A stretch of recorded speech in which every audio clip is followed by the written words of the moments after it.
Assalamu alaikum wa rahmatullahi wa barakatuh. A very good afternoon, very good morning or evening, depending on which part of the globe you're joining us from. Welcome to the 6th virtual panel of the In Conversation with Clicks series that is organized today under the theme, The Impact of COVID-19 on Internationalization in Higher Education. For those of you who I have not had the chance to meet earlier or who I have not had the chance to see in earlier panel of ours, my name is Dr. Nariman Hashhamu, and I'm the founder and the CEO of the Center for Learning Innovations and Customized Knowledge Solution, or as people know us as CLICS. Our center was established in 2012 as a training and consultancy firm geared specifically towards supporting the higher education sector. Over the years, we have had the privilege to train more than 9,000 people from more than 42 different countries and consulted for over 100 plus universities. In addition to that, and in line with our mission and vision, we strive to establish different platforms to bring in various stakeholders working in the sector together as to discuss and debate key issues of relevance to the region, but also to the wider higher education arena. To that extent, we have launched in 2012 the MENA Higher Education Leadership Forum as a high-level conference that is geared towards higher education leaders, including presidents, rectors, representatives of ministries, and so forth. We have also launched in 2013, in collaboration with the Arab Association of Universities, the MENA Association of University Presidents. We've started this series of virtual panel discussions back in June, and we've organized other events and platforms so that we can actually create a community, a global community of practice for higher education. CLICS has launched this series back in June in order to provide in-depth discussion and insight around how the sector may effectively respond to the pandemic and how it can plan for a new normal, how it can actually work closely with institutions, or how it can actually discuss areas related to building agility and resilience in order to be able to survive in these times of uncertainty. We attempt to select themes that are of relevance to the regional and global context, and we would really appreciate, as participants, your feedback on the chat box on future themes that you would like us to cover and you would like us to tackle. So if you can do that for us, that would be very helpful. You could just let us know what future themes you would like us to include as part of the series. I'm delighted to say that we're supposed to have colleagues from more than 50 countries joining us. I know we have several colleagues from across the region, but we also have colleagues joining us from Bangladesh, from Mauritius, from the US, from the UK, and other parts of the world.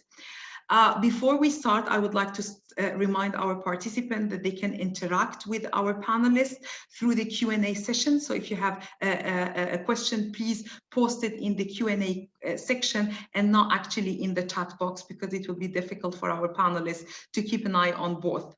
Now, without any further ado, may I take this opportunity to introduce our panel chair for today, Professor Nabil Al-Qadi, a dear colleague and a dear friend of mine and of the center. He serves currently as the Vice President for Academic Affairs at Khwarizmi International College and brings along with him more than almost 30 years of experience in academia, with 15 of them in management of higher education. He has assumed several senior positions, from dean to vice chancellor to provost in different parts of the region.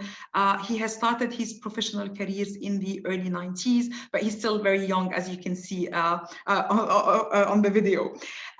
Prof. Al-Qadi is also the vice president of Smart Cities Council in Canada, and is the founder and is one of the founding members of the Future Foresight in Tunisia. I will not make him justice by talking about all of his achievement in such a short time, but hopefully, I'm sure that you will enjoy his facilitation over the next hour and a half. So the floor is yours, Professor Nabil. I would like to thank also our panelists who will be introduced by our chair for today. Thank you very much.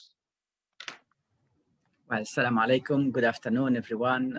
First of all, thank you very much, Dr. Nariman and Clix, for this very useful series of panel. I had a chance to attend a couple of them, and I have to admit that this is very interesting and enriching to all of us. I'm really honored and delighted today to share this panel, and please allow me to introduce our panel members. We have today a very prestigious panel's member from around the world. Let me start first with Mr. Phil Batty. Ms. Phil Batty is the Chief Knowledge Officer from Times Higher Education UK, and is today our analyst on performance data and ranking. Pleasure to have you, Mr. Phil, with us. Our second member today is Ms. Aisha Özkan. She's the Vice Director of Global Education and Partnership from Istanbul Aydın University. I had a chance to visit this very amazing and interesting university. So welcome, and we are pleased and honored to have you with us today.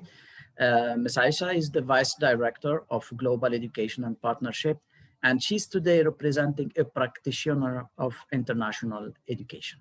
Welcome. Let me, or please join me to welcome our third member, Professor Ainhoa Urubi. She is the Vice Rector of Internationalization at CSU São Paulo. And she's a kind of innovator and coach in internationalization at home. So we are really enthusiastic and motivated to hear from you about this amazing experience. Welcome, and thank you for being with us. Last and not least, our fourth panel member, Mr. Giorgio Marinoni, who is replacing Ms. Helic, who unfortunately was not able to join us for uncontrollable circumstances. He's the Manager of Internationalization at the International Association of Universities. So welcome to all of you, and thank you very much really for accepting our invitation and Click's initiative to have this discussion today. Without further delay, maybe let us engage in the discussion. And I would like to start with Mr. Phil, as our expert on ranking and data. Can you tell us more based on these surveys? And we know that THE Global University released recently a survey early September. Can you tell us what are the trends, what is showing based on the impact of COVID-19 from the survey results you have been conducting? Phil, please. Of course, thank you very much for having me. I'm just going to share my screen, if that's okay. Can you all see my slide deck now? Yes. So just very briefly, I want to give a broad overview, really to look at the big picture trends that I think will be accelerated by the pandemic. So as you mentioned, we published the World University Rankings just a few weeks ago in early September. We're gathering a huge amount of information. We've looked at 86 million citations to almost 14 million research papers. We've gathered the views of 22,000 scholars all across the world using United Nations data to get a really clear vision of genuine global scholarship. It's a very inclusive survey of all the scholars across the world and very representative. And we were ranking more than 1,500 institutions. The top of the rankings are very predictable, but I think I just wanted to focus on one particular trend, which I think is something that will really be accelerated by the pandemic. And that is this gradual move away from the West towards the East in terms of the knowledge economy and world-class research universities. The rankings are really focusing on internationally focused universities, those who have research portfolios that are global, those that recruit talent from across the world, both academic and students. And you can see that gray line there is Europe. Over the last several years of rankings, the representation of European universities in the top 200 of the ranking has slowly declined. The orange is North America. You can see more steady, not dramatic decline, but certainly clear, modest decline of North American institutions. But in quite stark contrast, we've seen the rise of Asia and the Asia Pacific region.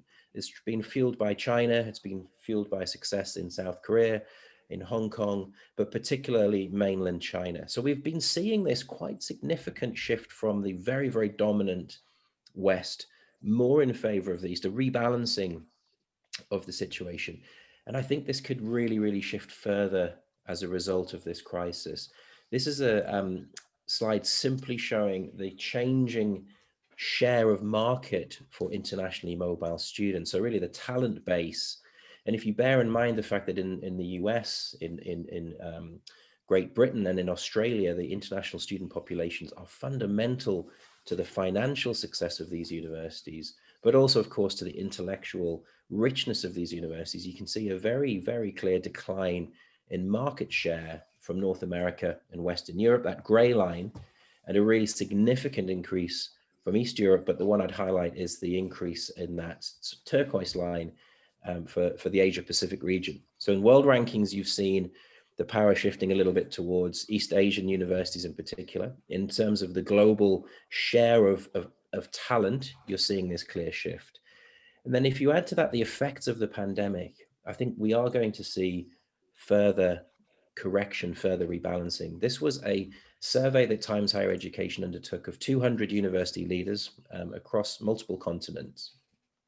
And we simply asked them around their responses to the pandemic. This was actually back in April, May, June. But the one thing I wanted to highlight today, just as by way of introduction, was the dramatic difference in the levels of confidence that people had in the willingness to invest. So to what extent do you agree that the coronavirus will reduce government's willingness to invest in higher education over the next 5 years? In America, quite serious concern, 44% of leaders thought there would be a reduction. The economic damage, of course, will limit the ability to invest, let alone the wider climate. And a similarly worrying proportion in the United Kingdom, almost a third of institutions. And that compared dramatically to China, where there's much higher confidence. Similarly, you have highly marketized systems. So in China, no one's expecting anybody to go bankrupt as a result of the crisis. It's a very state-run system. In America, there is genuine concern that universities will go bust. They will fail economically as a result of the crisis.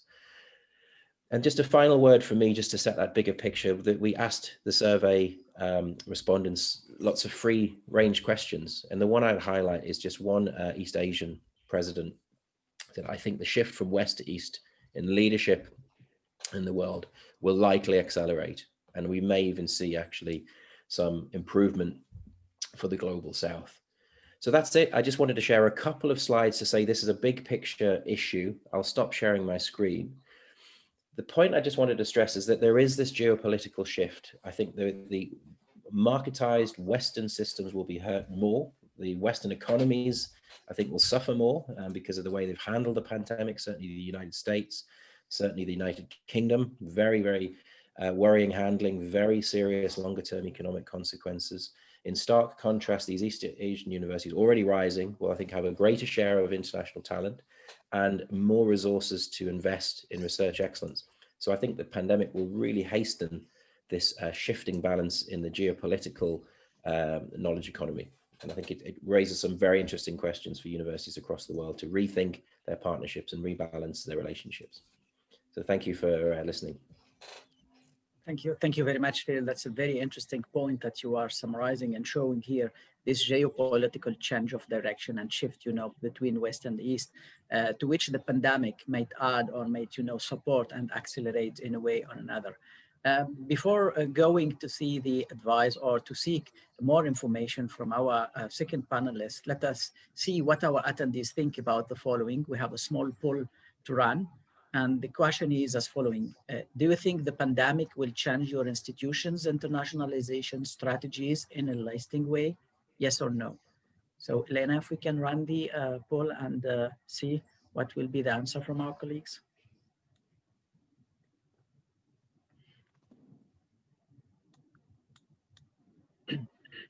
Maybe we'll allow 1 minute for our colleagues to vote, and then we close the poll and we see the result.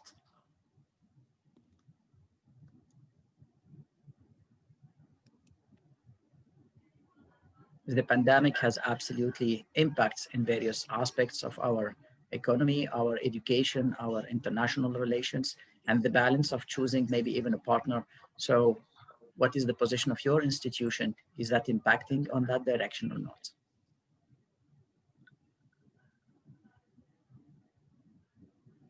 Maybe let us see the result.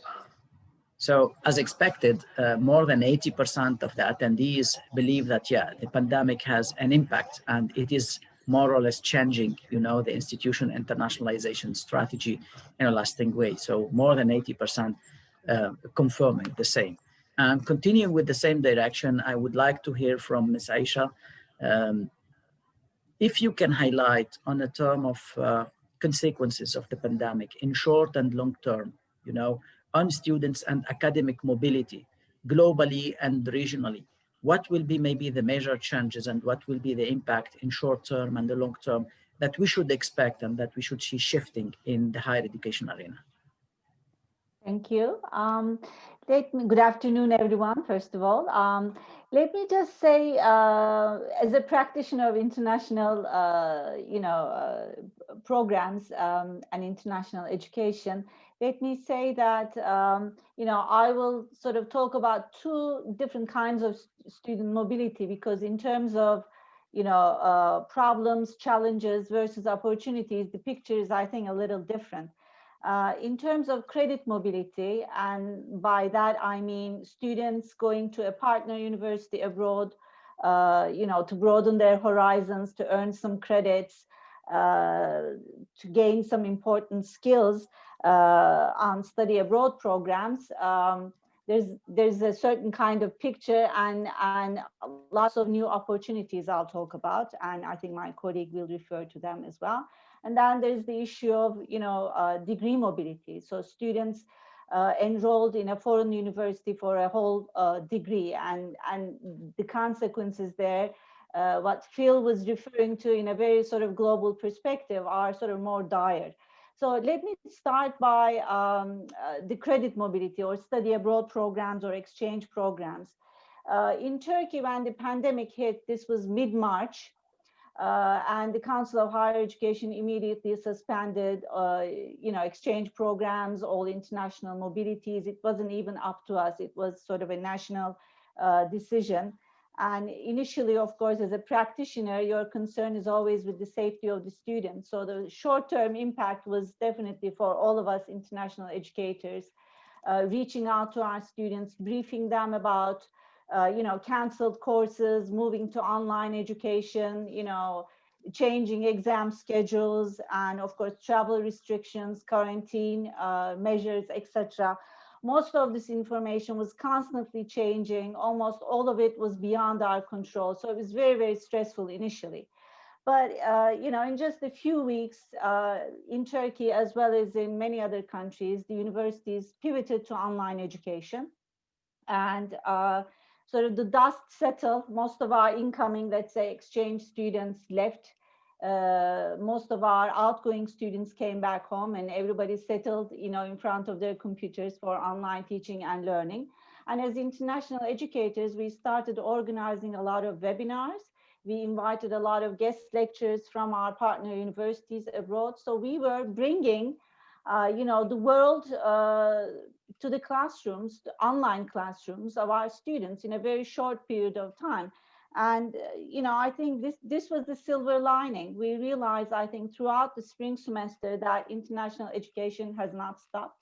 We were able to deliver our promise of providing sort of global learning opportunities, in fact, for more of our students, not just the small minority who were able to go on physical exchange programs and study abroad programs, but all of those students sitting in front of their computers, having access to different academic cultures, very distinguished sort of academics lecturing them from partner institutions. So this was like really, we realized quickly that we had an opportunity here, but in terms of the degree mobility, things were quite difficult because we soon realized that many of our sort of full-time degree-seeking students have left. We're not exactly sure how many of them will be returning in the fall semester. And in terms of the fall term, student recruitment, the numbers are down. All over the world. I mean, in Turkey and in my university as well, we have a huge population of international degree-seeking students, and we've been struggling with this, obviously. So this is, pre-pandemic degree-seeking mobility is about 7.5 million students. It's a huge business. Phil sort of touched upon this. This is a huge source of revenue for the destination countries. And for individual institutions, especially who rely on specific sending countries such as China, it's even sort of like Australia, for example, it's very, very difficult for them. And I don't want to monetize everything. It's also the dreams and aspirations of 7.5 million students and their parents, who want to make sure that their children have access to a good education and a good future sort of career. So there, I mean, the expectation, I think the sort of midterm expectation is that the numbers will decline, and it will probably take 3 to 5 years before they can go back to the pre-pandemic levels. So that means the universities have to think about their funding streams in a different way, diversify that, think about campus investment in a different way rather than brick and mortar invest in online education, for example. So there's a huge, consequence in terms of especially degree-seeking students and their mobility. But in terms of our sort of colleagues who are interested more in partnerships, providing global learning opportunities to our students to give them the global competences and the global citizenship, there we have new opportunities, which I must say we had before, but we didn't invest in them, or we didn't sort of practice them as much as we should, we now realize. Most of these trends, such as virtual exchanges or COIL, they existed before, and we talked about internationalization at home or internationalization of curriculum before in the last 10 years. These are not new topics, but it took for the pandemic to bring them to the forefront, from the fringes to the forefront of our discussions in international education. I may want to stop there because I know Professor Urube will probably talk about those sort of innovative international programming, these different approaches, the virtual sort of opportunities for global learning more. So I'll come back to some of these things in the second round, maybe. Thank you very much. This is a very interesting picture you are drawing here when we are seeing a kind of contrast from a short-time impact when it leads to realizing that, in fact, the ultimate goal of the internationalization of education is there and is even assumed or achieved in a better way, with this global aspect and all that call for attention, you know, that you are drawing. It's very interesting. And from the other side, a more problematic situation when there are financial impact on the degree and the mobility itself and on the hiring, which might push on a long term the university to diversify and to look for alternative to that. I'm just trying to summarize those conclusions because this is the very important point we want to get from this panel discussion. So let us move on. My next question would be for our panel member, Mr. Giorgio Marinoni. But before that, we would like to seek the input from our attendees because it's really an interaction we are having here. The question is, which of the following effects had the pandemic and its consequences on international research at your institution? Because internationalization is not only on the mobility, and you can see here 5 choices. Your institution is not involved in international research. The pandemic decreased your engagement in international research. The pandemic did not affect your engagement in the international research. The pandemic, in a way or another, increased your engagement in international research, but it becomes more competitive because everyone is online today and, you know, equal opportunities. Or the pandemic increased your engagement in international research and it becomes more collaborative. So we're gonna give a minute or 2 maximum to our attendees to give us their point of view from the perspective of their various institutions from around the world.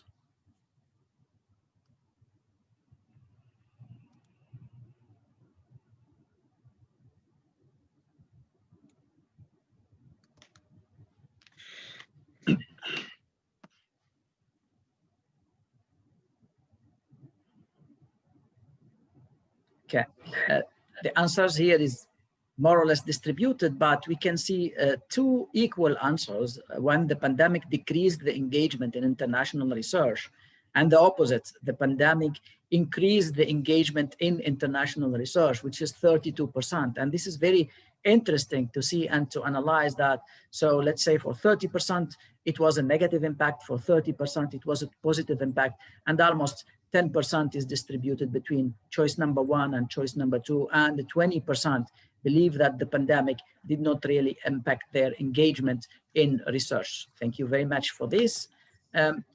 Giorgio, from your perspective, and I know that you are looking to a lot of aspects in your association, you know, and you run also a lot of surveys and you look to the scientific research and cooperation across the sector. If you look to the COVID-19 impact on scientific research from your perspective, what you can tell us about it? Thank you very much, Professor Nabil, and thank you very much for the participant to replying to the survey, the small survey, the questionnaire.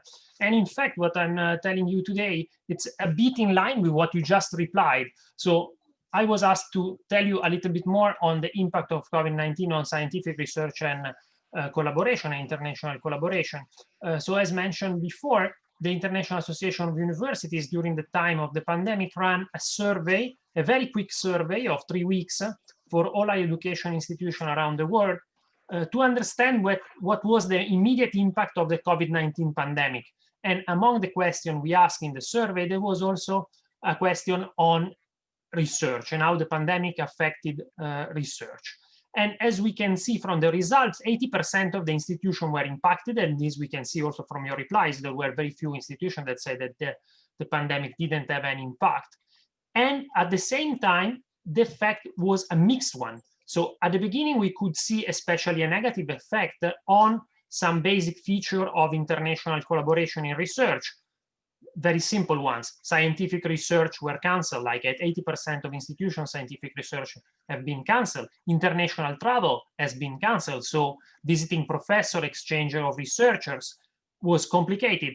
And even research projects were delayed or even at risk to be completed. At half of the respondents to our survey, they expressed this concern for the completion of international project in research. And we even had 20% of respondents that they said that completely scientific research had stopped.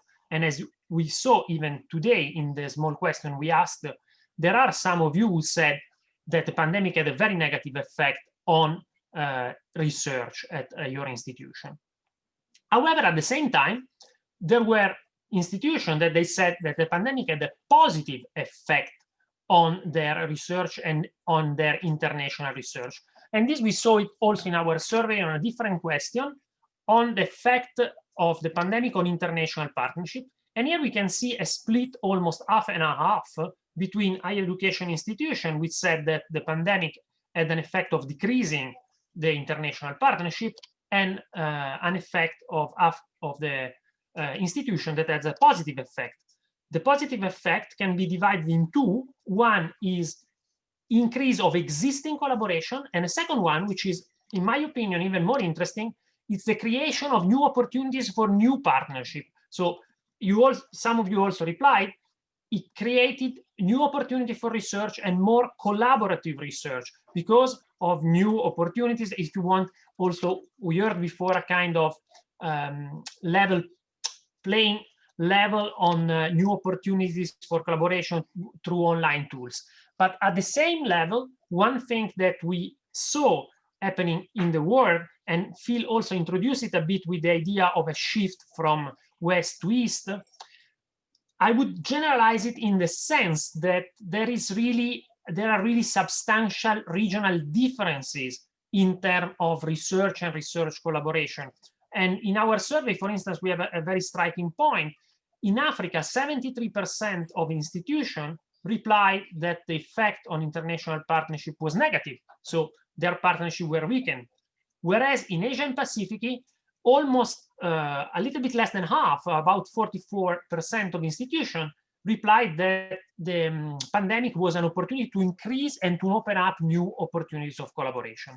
So what does this imply? This implies a risk of inequality, and actually we already know that there is inequality out there in scientific research, but the pandemic is bringing in the risk of increasing this inequality between countries, but also among higher education institutions inside the same country. So we have to think about this. But at the same time, we have this risk of inequality. But as I mentioned before, and I would like to end this intervention on a positive note, the pandemic is bringing up new opportunities to create new type of collaboration, to invest more in research, and also is bringing a recognition of scientific research, which was somehow threatened before by a movement of discrediting expert and scientific knowledge. But maybe I will tell you more about this in my second intervention. Thanks. Thank you very much, Giorgio. So the impact of the pandemic on the research is more or less mitigated between positive and negative aspects with the introduction of a risk of inequality. But in overall, you look to it more as bringing more opportunities and pushing in the positive side for the research in an international level. We're going to continue on seeing the impact of the pandemic. And I would like to ask Professor Ainhoa on the actionable strategies and alternative and variation of model and innovation that you have been, implementing in order, to recognize and to have planned for future internationalization and mobility, considering the pandemic. And you as innovator in this area, we would really love to hear your input in that regard, please. Thank you very much. Thank you very much, Professor Nabila. Thank you very much to CLIX for this invitation to take part in this panel in order to share some of the lessons that we have learned of the impact of COVID-19. In fact, to talk about these actionable strategies in a very short time, it's a challenge, but I will try to provide you with a snapshot of some alternative models of innovation that may help you plan for the future. And I will start with a personal story about my institution, which was not a very international one, but we did a great shift in a very short time. In July 2019, so it was it was a few time ago, my institution, São Paulo University, decided that it was necessary to change the strategy of internationalization, and the traditional Vice-Rectorate for Internationalization turned to be named Vice-Rectorate for Internationalization and Digital Transformation. And this was our first step towards an institutional change of mind, because it was a complete change of mind that made it possible to face COVID-19 when it appeared in our lives, which was something that we didn't expect to. Our strategy was based on two pillars. The first one was internationalization abroad, which was a traditional strategy of mobilities, alliances of dual degrees, study abroad programs, and so on. But the second pillar was new, and it was internationalization at home. And it meant that it was a new objective that tried to provide international experiences to the university community, I mean, to both students, professors, and staff without traveling abroad. It was an online experience, but not merely based on technology. It should be a real and different process of learning, and this was the great challenge. For doing this, we defined a new concept that was called our global classroom. It was our THEO global classroom. And it meant that our process of teaching and learning should be global. It should be international, it should be multicultural, but without traveling. Why? Because less than 10% of our community was engaged in an international experience, and we had a very low percentage of foreign students. So we decided that we had to change our mind, to think out of the box, and to design something different. Our model of inspiration was Florida International University. That was one of the leading institutions in the field of globally networked learning. And we went to Florida to visit the university, and we stayed there, to know exactly what they were doing. So we started to work on a limited number of pilot projects and to look for partners for a strategic alliance in order to create a European online campus, to develop online projects, online mobilities, joint online degrees, online hubs, microcredits, among others. And when we were working on this, in March 2020, then Spain turned into the forefront of countries, facing COVID-19 with very, very bad rates, as you know. So it was a coincidence, and we took advantage of it. For us, it was a great opportunity. For my vice rector, it was, like going to the moon, because the university decided to invest massively on technologies and to develop what we call a high flex system, which is not only a dual model system enabling students both to attend lectures on campus or to be online. It means that our students, if they're at home, they can choose in one click if they want to simulate that they are sitting on the fourth row, or they can choose a different view to see how those physically present ask questions, or they can come face to face with the lecturer and interact with him or her as if he or she, were physically in the room. So those technologies help us to design an atmosphere, a different, like a different classroom in which everyone was integrated, no matter if they were on site or if they were online. So in this case, all THEO classrooms had this high flex system, and they have it right now. So now we are not working on pilot projects or pilot groups. We're working, as if all the groups could do this. What do we do? And which are, the type of actionable strategies that I would like to talk about? Well, some of them probably you're familiar to them, but in other cases, there are some new ideas that I would like to share with you. The ones that are very traditional are, for instance, the idea of organizing online international weeks, to encourage the participation of all individuals, institutions interested to change activities and this know-how. This is a very traditional one. The other one could be invite guest professors, for instance, to give an online lecture. But we were thinking about other type of new strategies. So we were looking for new international partners in order to develop new activities. What for?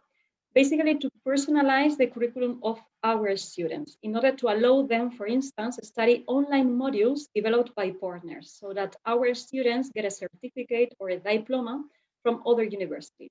It is different to an online mobility, because in an online mobility, it means to study the full semester and to follow, a course.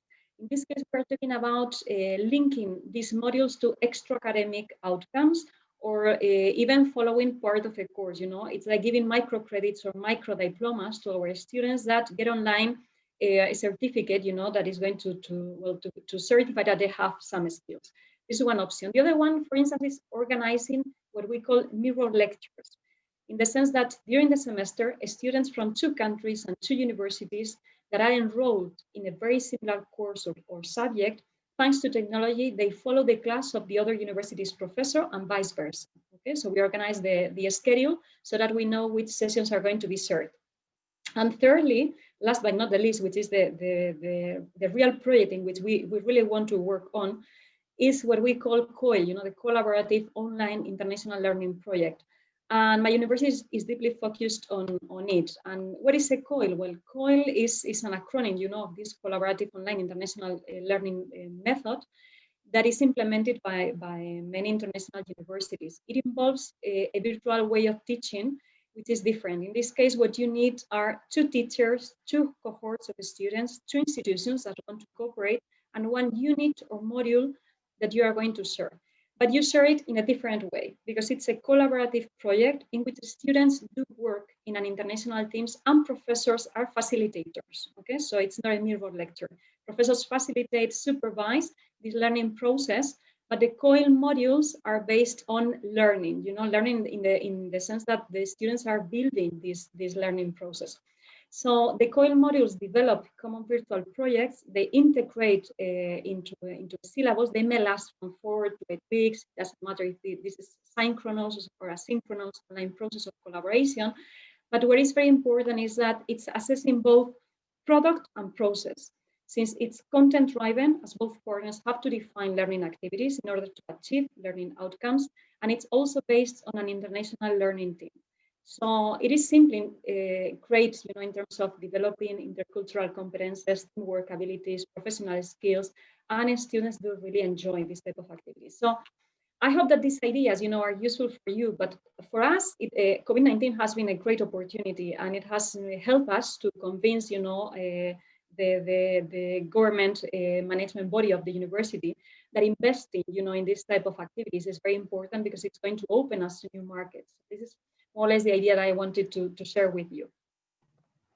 Thank you very much. Very interesting, that new form of internationalization and of bringing, the international experience to home, of course, through the use of or rely on heavily the technology, but new models like the experience you are mentioning too. When we think about the degree differently, we used to hear about dual degree and joint degree and, transferable, but this is something totally new when we are collaborating together on the same content, sharing the knowledge, the way of teaching it, and the contributing it.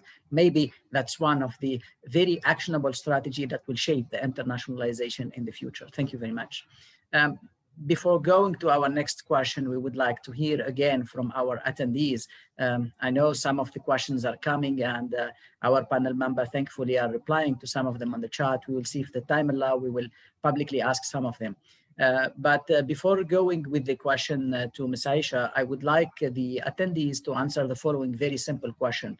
With all what we have been saying now, on the new way of going with internationalization, impact on the degrees, impact on the research, do you think that international education in general, post-pandemic, will look very different than the one pre-pandemic? A very simple answer, yes or no. So 1 minute maybe to our attendees to tell us what they think, and then we will see the confirmation of the trends with Ms. Aisha.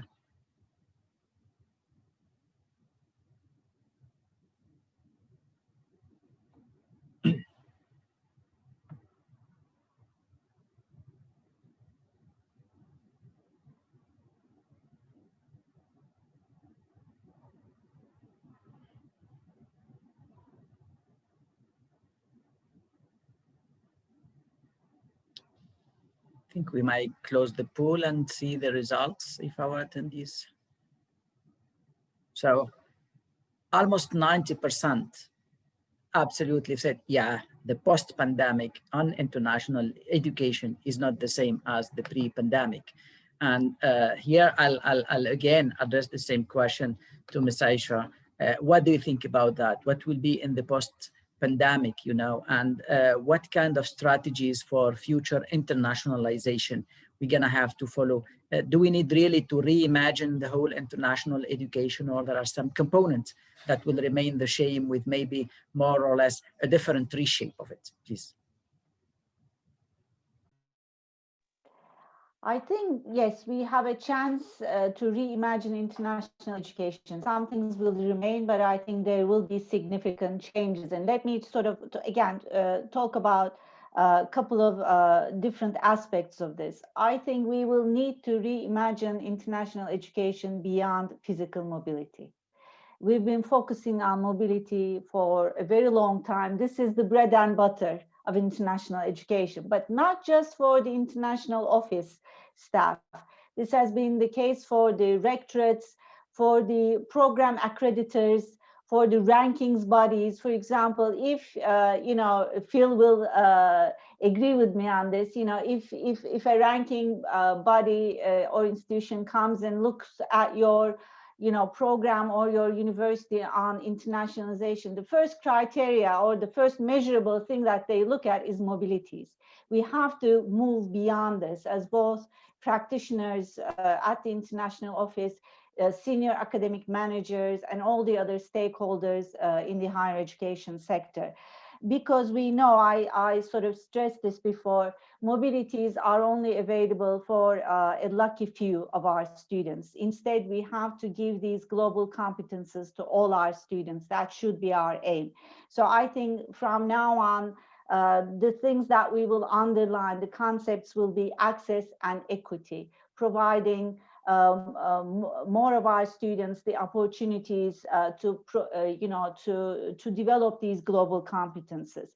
But I saw one comment in the chat box as well, having sort of online or virtual exchanges or programs for internationalization, of course, doesn't make it all equal for everyone.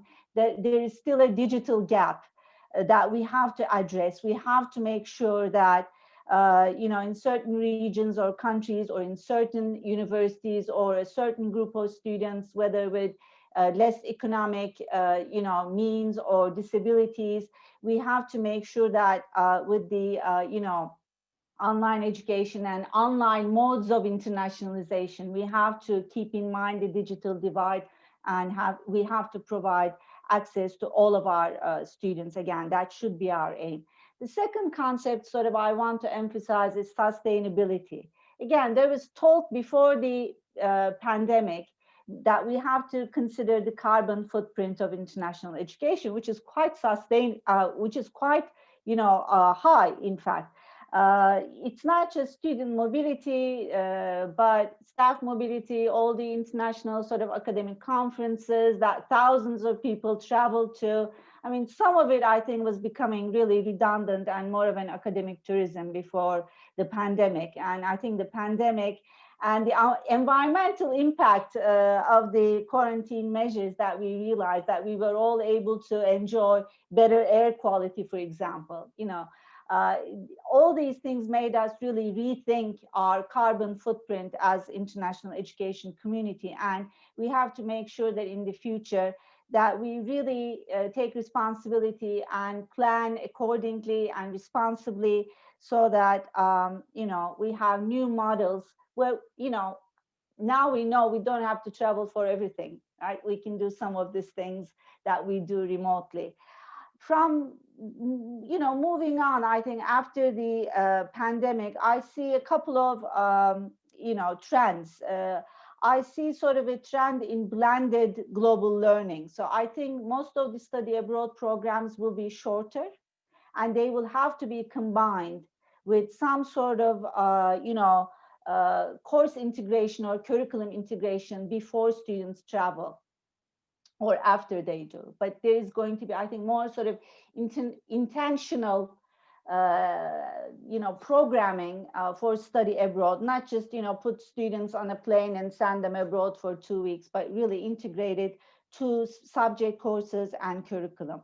So there has to be sort of this innovative international programming that Professor Urube was talking about. Those were great examples.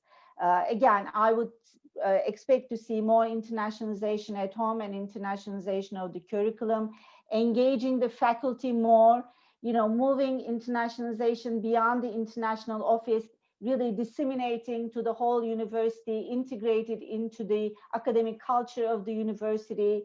So these were, again, all things that we talked about in international education conferences before the pandemic, but now there's our chance to really get down to business and get these things done. Now, in terms of degree mobility, in terms of this internationally mobile students for their degree studies, I totally agree with Phil that there was this trend before the pandemic, of major changes or shifts taking place in the knowledge economy, and these will be, I think, quickened. I see, for example, a trend in regionalization, especially in the Asia-Pacific region. But in other regions too, in Africa too, you will see more students looking to get their, university degrees in a university closer to their home country. And, the increasing of, quality in many countries now, the diversification that Phil was talking about, now there's that option. And I think the dominance of USA, UK, and overall the English-speaking countries will be less. And I think countries which are perceived to be safer and more affordable will become sort of important destination countries. Again, if we look at the impact of COVID immediately, all the travel restrictions, public health concerns, the rise of a populist discourse, even racist discourse in some countries. It's not going to be easy for many of those big destination countries to attract those students anymore. And the students feel that they've been sort of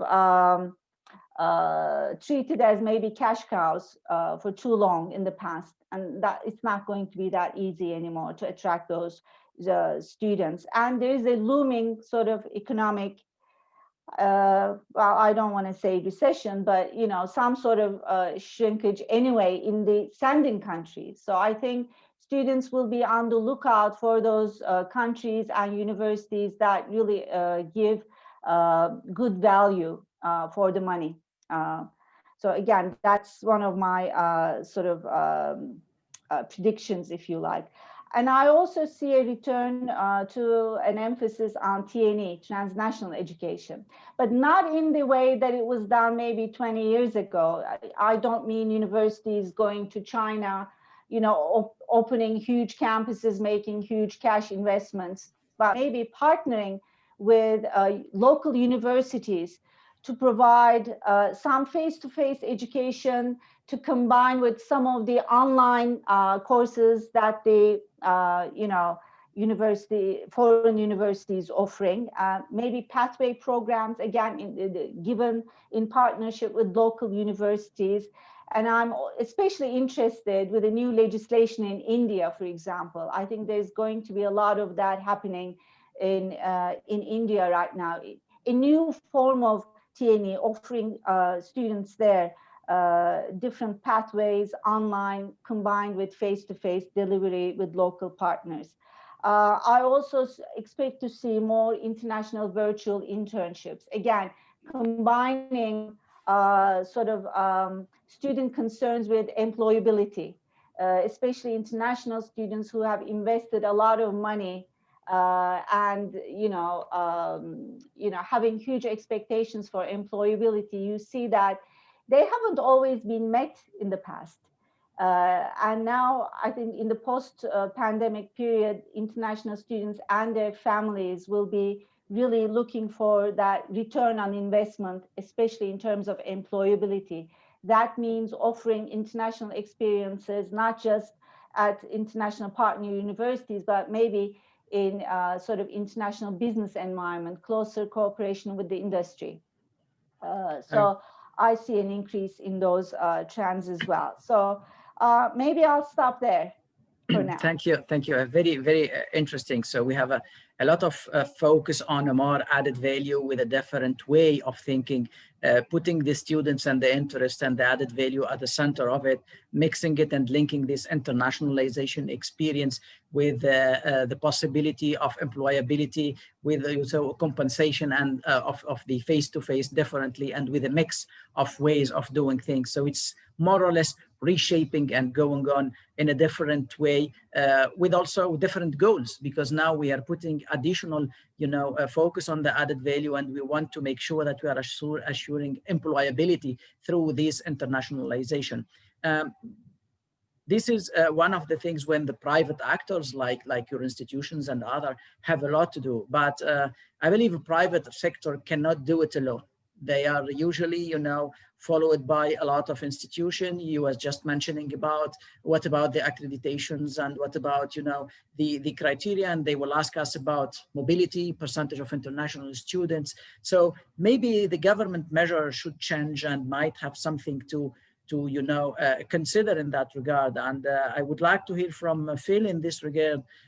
Is there any examples of government measure in the context of COVID-19 pandemic to address internationalization and maybe to adjust to this, obliged customization or obliged, shift in the way internationalization is considered from the government and the regulator perspectives?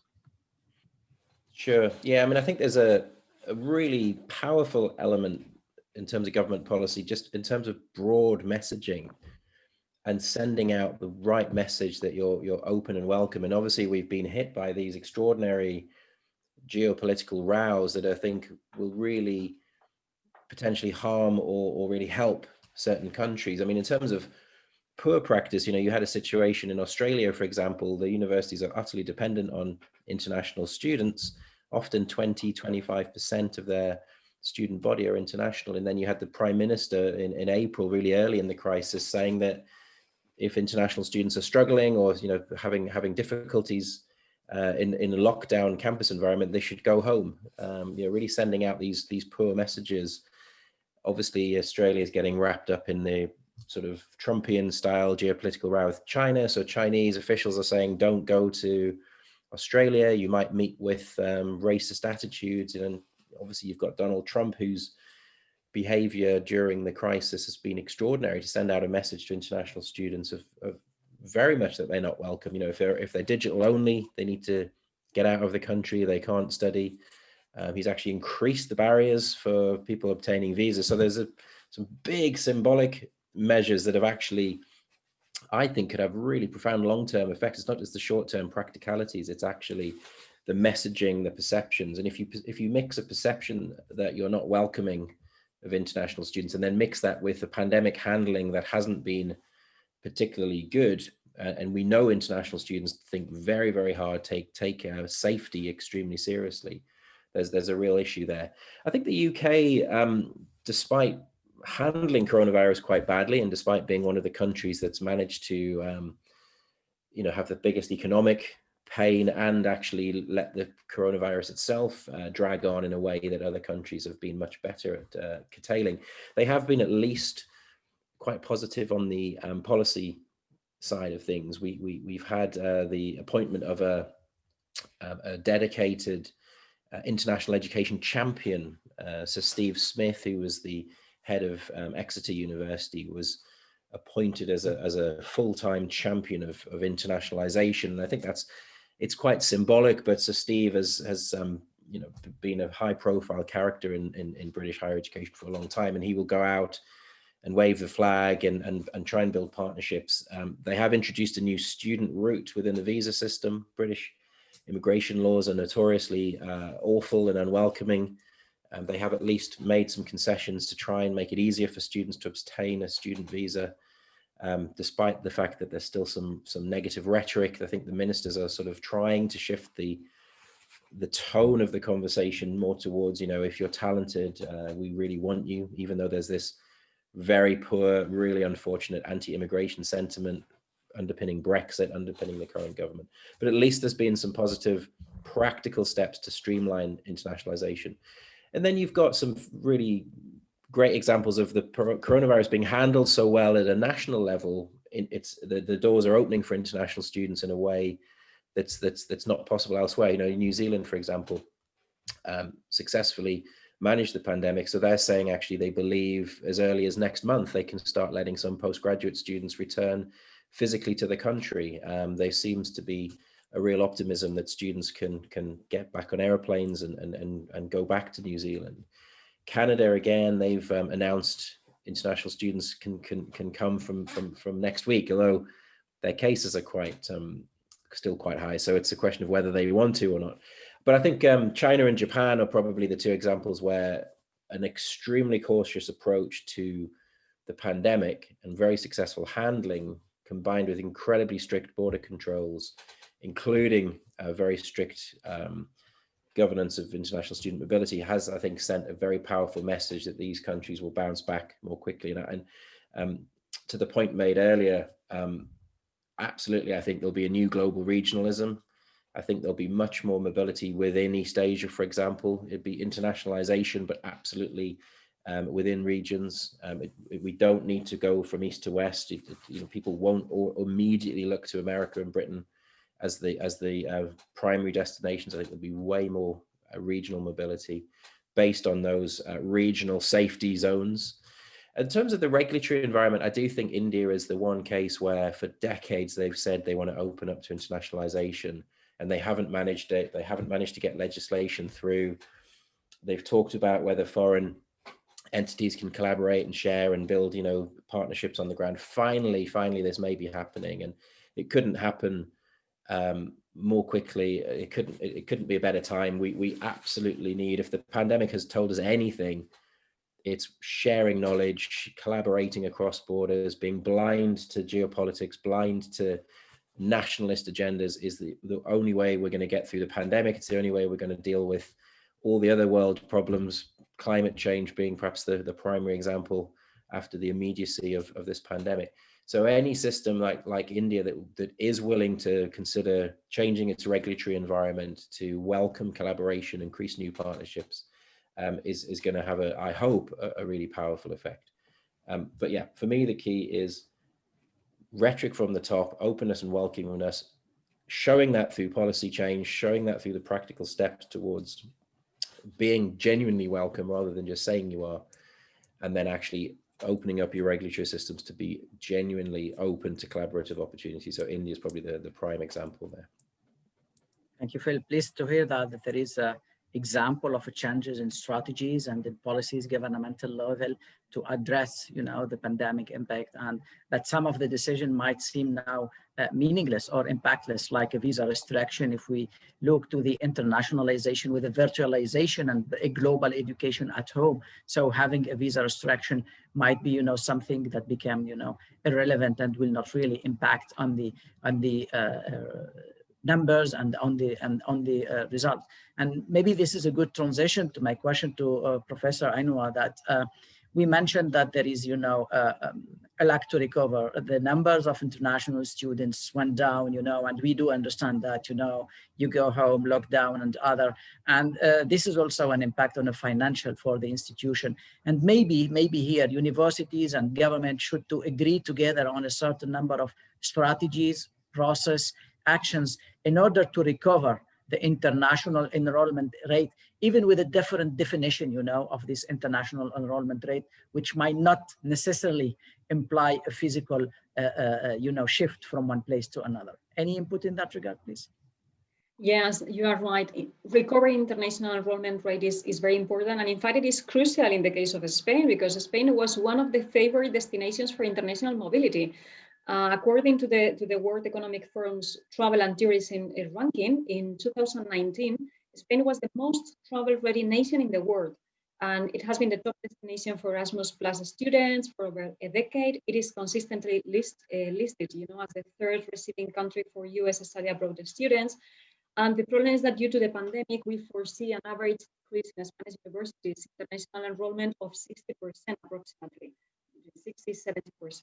So taking into consideration this context, for the Spanish university as well as other European and non-European universities, it is very important to address this problem in the short and long term to catch up, international enrollment rate.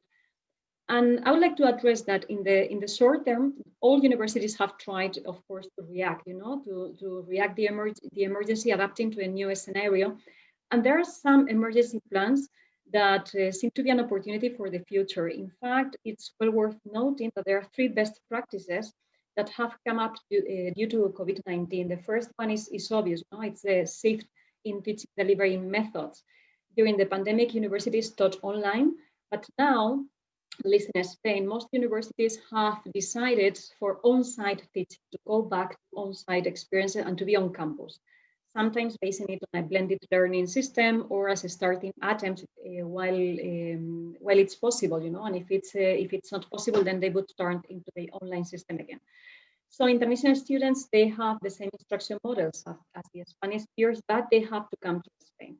In the case of my institution, we have tried to allow them, to stay at home or to follow online classes, both in a synchronous and an asynchronous way. And this is very important because we take into consideration the different times, on the different countries where they live. So it has allowed us to maintain international enrollment rate in the present year exactly the same as the last year. So we keep figures in this case. The second best practice it has to do with the special assistance to the international students. It must be said that due to the decrease of international mobility and international applications in most universities, one of the positive aspects is that university staff may assist those students almost on an individual basis. And it may have a very positive impact on the image of the institution and the satisfaction of the students that may bring international students back in the future. For instance, in March 2019, when we had this problem with COVID-19, my university deployed a special service of psychological assistance, and we found every day to our incoming and international students that were locked in Spain and could not go back home. So every day we had to do hundreds of telephone calls, but it was very, very important because it made them feel safer, it made them feel comfortable despite the circumstances. Their family were also, very, very, very happy with this. And the services also provided them medical assistance in case of need, because we also had some cases in which they got sick and they didn't speak Spanish at all. So we were there for helping them and for sending them a doctor that was speaking English, for instance.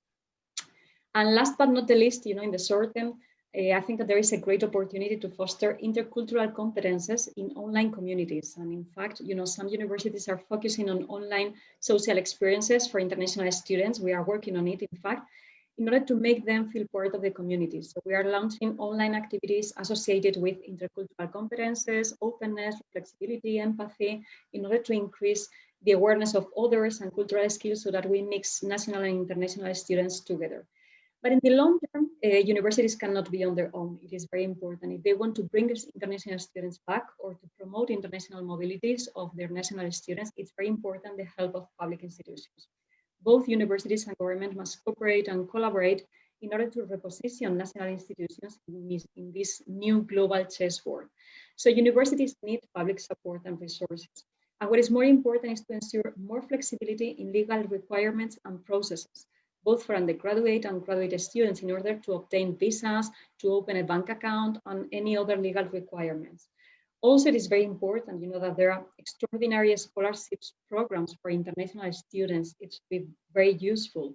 And there should also be an increase in public actions to promote our respective countries as quality educational destinations. This is something that we are really concerned, and the Spanish government is trying to work on our, Spanish trademark in a way.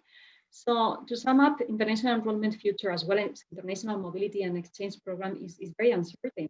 And it may have a great economic and social cost if we are not able to catch up and plan for the future. So this is why we should work together, both public and private sectors. Thank you, Professor Ainhoa. So still, the private and public sector need to work hand in hand together and need to join efforts, even though we are maybe reimagining and reinventing some of the process and the forms of the international education and internationalization.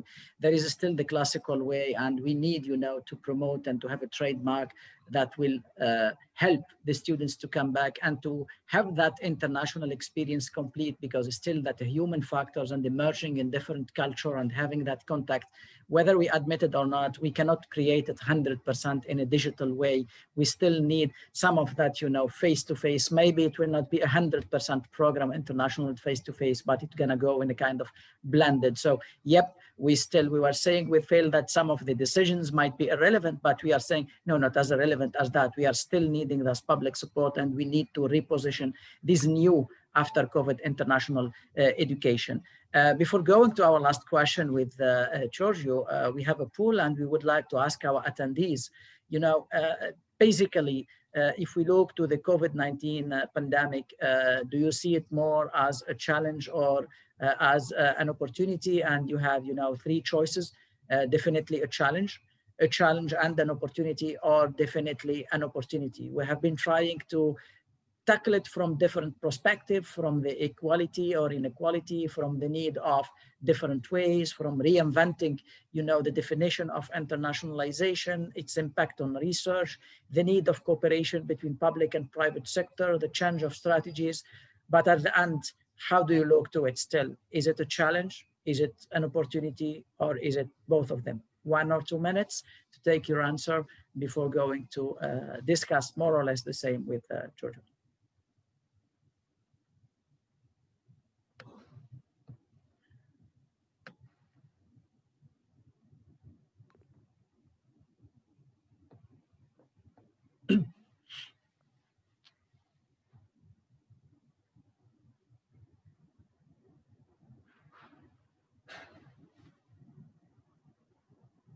Okay, let us see the result.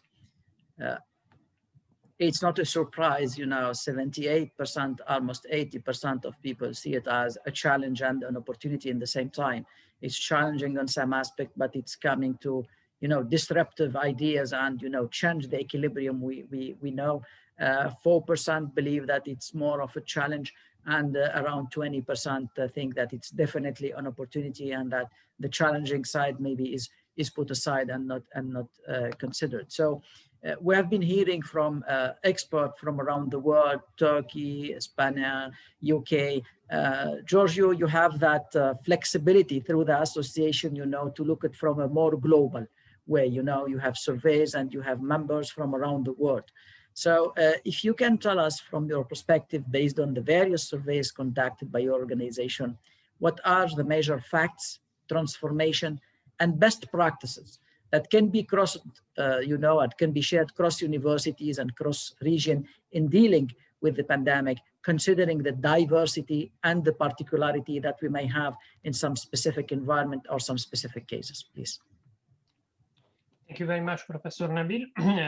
So, first of all, let me say something about the facts and the transformation of brought by COVID-19 on internationalization of higher education, but more broadly, I would say on higher education as a whole, because the first thing we all agree, and we heard it even today during our discussion, that COVID-19 was a major disruption, not only for internationalization, but really was a major disruption on all institutional activities, for all higher education institutions and all over the world. It happened everywhere. Nobody was safe from this disruption, and all levels of universities' activities were touched upon by COVID-19 pandemic. And moreover, we heard it even today again. COVID-19 is not only an health crisis, but is also bringing with it an economic crisis. Other panelists said it more, there will be higher education institution having financial problems, but we don't have to forget that there is also a social crisis. I mean, we heard it about students who were stuck in destination countries, but we heard about psychological support for students because they are in a difficult situation. But at the same time, and this was the outcome of the last poll we even did today, with the crisis is always coming also an opportunity.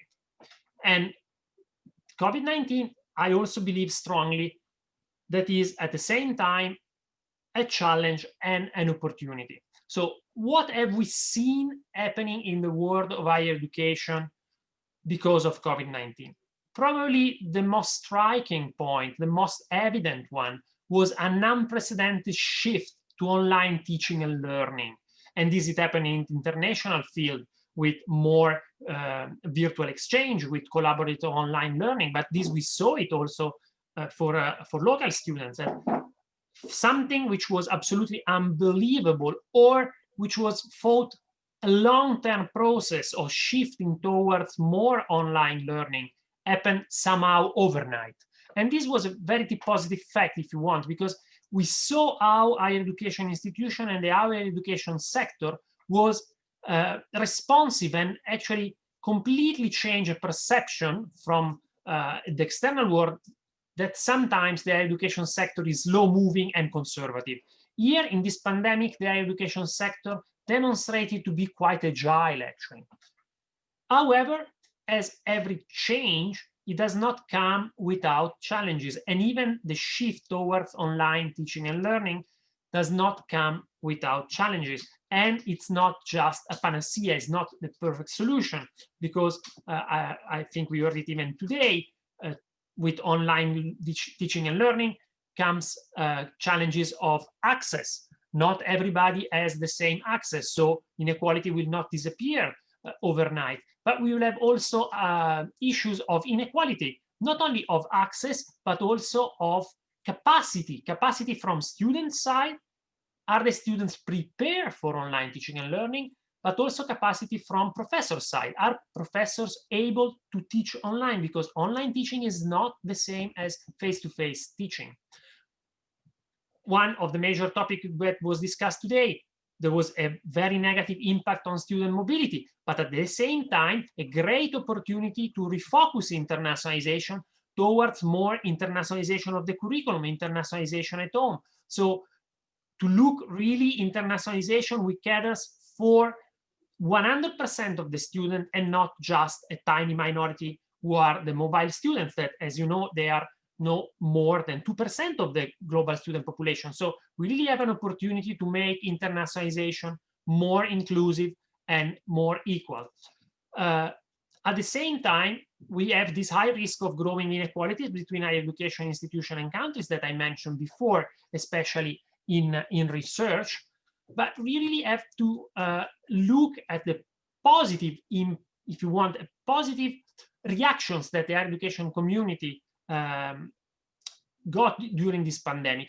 And one of the most important for me, two of the most important were, first of all, the great resilience demonstrated by the education community in this time of crisis and the great innovative spirit. And I will briefly make a short example on that. And the second one, which is also very important because it was mentioned before, there was a moment before the pandemic when scientific knowledge, when higher education was put on the spotlight, criticized by some parts of the society, by some politicians. We heard in countries, we had enough of experts, you know, this kind of sentences. Nowadays, the pandemic brought to the forefront again the importance of science, the importance of higher education, and really there was a recognition of the real added value of higher education for society.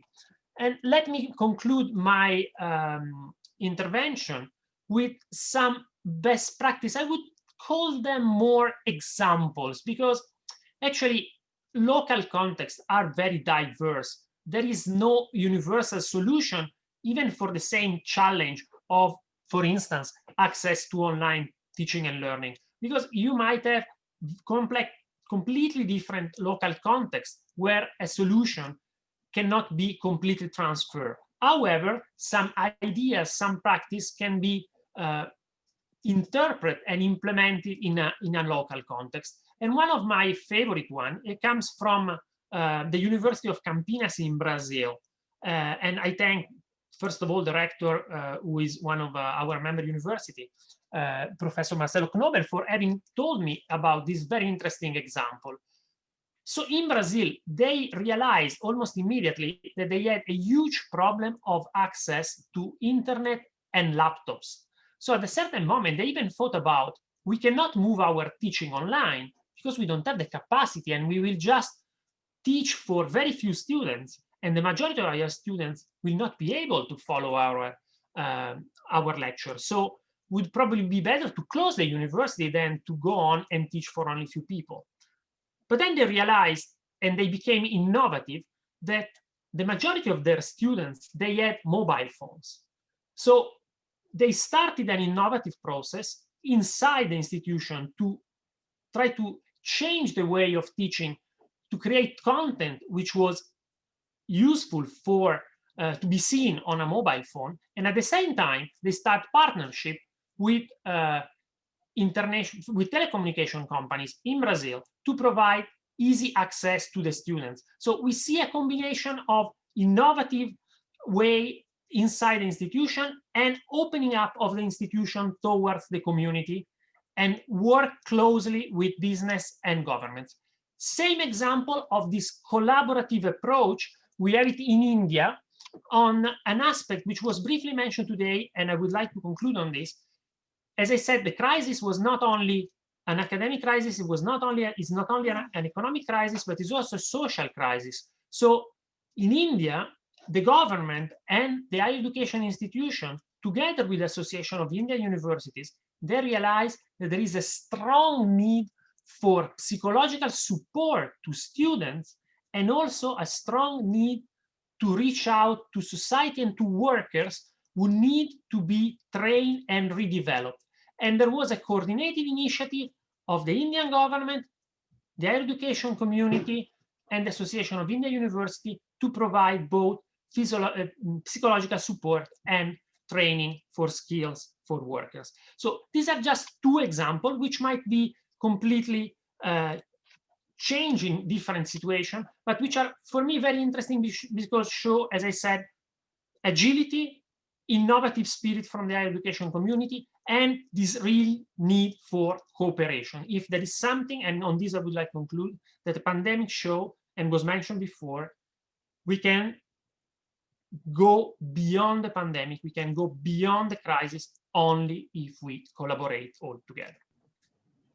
Thank you. I would like to pick the word on the agility and the possibility and the need of customizing the solution, and that maybe two minor examples to this. In Lebanon, for example, one of the challenges is that the families do not have as much laptop or tablet as students or as teachers. So one of or some of the universities and colleges, what they did is that they scheduled the teaching hour in different time scale, for the primary, for the year 1, for the year 2, for the year 3, because it's very important that you have twins. I do have, but that we'll have to use the same device at the same time. And that's a kind of customization to allow the families, to offer more equilibrium to the use. In other, Tunisia, for example, they combined the streaming on TV with interactivity through mobile application. So why I'm mentioning this is to pick what you said, Giorgio, is that we need agility and creativity, and we need to think beyond the scope of regular, provider. And that's where I think the pandemic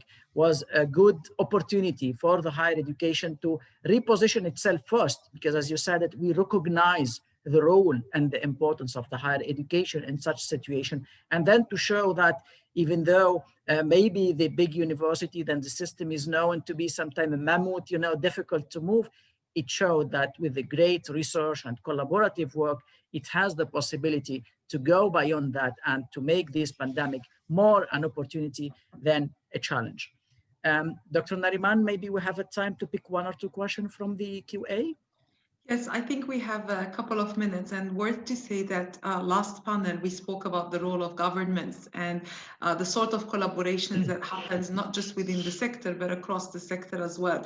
So those of you who might not have been able to join us, you could access the recording of last panel on our YouTube channel. But I think we have a few minutes for a couple of questions that we could take from the audience. Sure.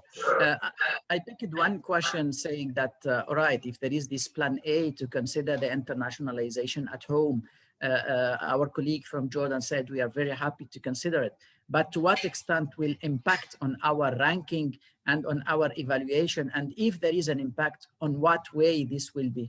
Maybe Phil, you are the best one to answer, or otherwise it's open to anyone.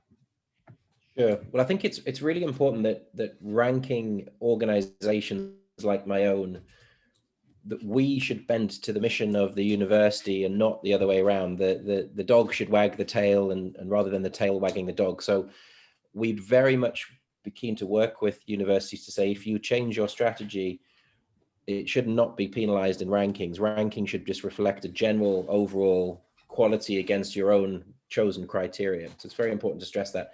We do recognize, I think, this new world does require us to keep revising rankings. On one basis, we've developed new rankings on social impact.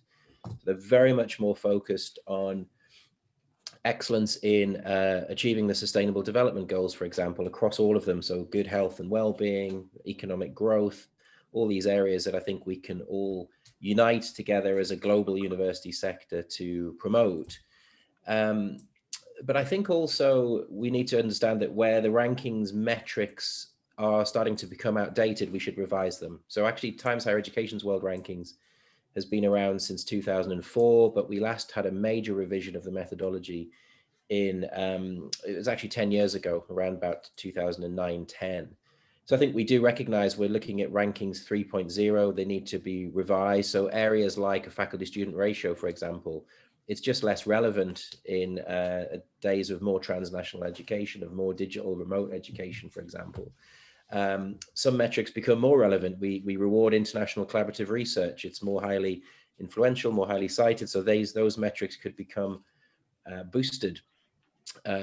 Metrics like your proportion of international students may just not be relevant in the days of, as you say, sort of internationalization at home. So we are basically going through a process now of open consultation on how we adjust rankings. But I'd always say to a university, do what is right by your mission first. Don't worry about the rankings. If you do what is right for your institution that fits your agenda, fits your mission, the ranking should follow you, not the other way around. Don't be driven by rankings. But also more and more rankings are becoming more diverse, more multifaceted. So choose the metrics that are most appropriate to your own mission. But we'd hate to think a university wouldn't act in a way that it wanted to because it might affect the rankings. The rankings will bend to you. Absolutely. Maybe a last question, and I think maybe Dr. Anwar or Ms. Aisha, one of the attractive factors in internationalization and in mobility is the kind of scholarship given to the students, you know, from various universities, specialties and PhDs. So how would that be continued with after pandemic? And would that be any difference? Would there be some areas or some, you know, fields that will be having more focus because of the nature and their adaptability to the challenges of the future? Or do you think that the pandemic will not really impact on such criteria and parameters?